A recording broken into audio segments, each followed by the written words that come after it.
Now, let's see how your clients can add multiple locations to their platform, because the platform can be easily used by multi-location businesses, so they can manage the reputation of each of their location from a unique interface.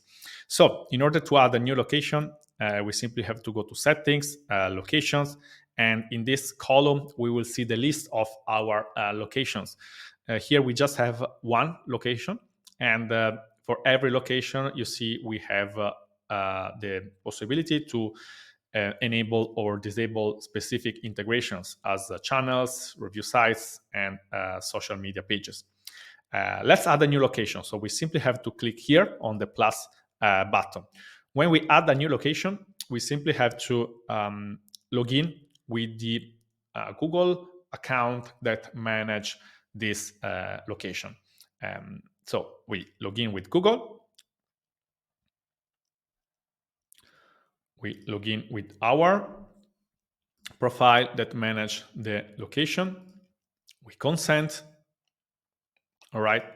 We select the account that manage the location, and then we select the specific location. Let's wait a few seconds. All right. And we confirm. Done. So the new location has just been added.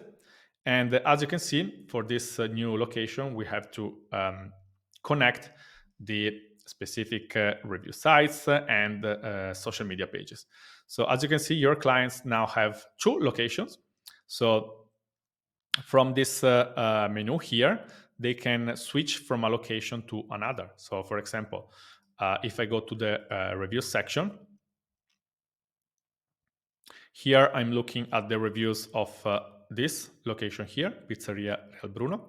If I click here, I'm going to switch to the other location, and I'm going to read the reviews of this new location. So now I can manage reviews, campaigns, share reviews on social media, manage widgets, Google business profile of the newly added location. So thanks to this feature, your clients, multi-location businesses, can simply connect all their location. They integrate all their review platforms and social media pages for each location. And then simply through this menu here, they can switch from a location to another and manage the reputation of each location from a single user interface.